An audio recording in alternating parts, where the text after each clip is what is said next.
নমস্কার। কবি নীরেন্দ্রনাথ চক্রবর্তীর কবিতা কলকাতার দৃশ্য।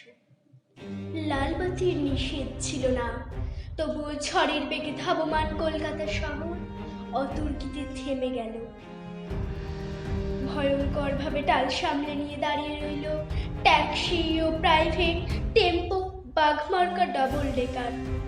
গেল গেল আর্তনাদে রাস্তার দুদিক থেকে যারা ছুটে এসেছিল, ঝাঁকামুটে ফিরিওলা, দোকানি ও খরিদ্দার, এখন তারাও যেন স্থির চিত্রটির মতো শিল্পীর ইজেরে লগ্ন হয়ে আছে। স্তব্ধ হয়ে সবাই দেখছে টালমাটাল পায়ে রাস্তার এক পার থেকে অন্য পারে হেঁটে চলে যায় সম্পূর্ণ উলঙ্গ একটি শিশু।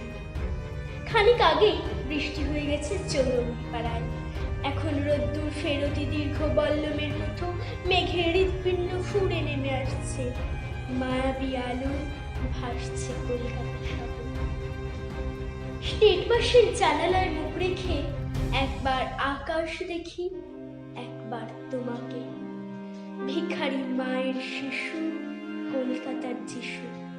সমস্ত ট্রাফিক তুমি মন্ত্র বলে থামিয়ে দিয়েছ। জনতার আর্তনাদ, অসহিষ্ণু ড্রাইভারের দাঁতের ঘষ্টানি, কিছুতেই ভ্রুক্ষেপ নেই। দুদিকে উদ্যত মৃত্যু, তুমি তার মাঝখান দিয়ে টলতে টলতে হেঁটে যাও যেন মূর্ত মানবতা। সদ্য হাঁটতে শেখার আনন্দে সমগ্র বিশ্বকে তুমি পেতে চাও হাতের মুঠোয়। যেন তাই টালমাটাল পায়ে তুমি পৃথিবীর এক কিনার থেকে অন্য কিনারে চলেছ।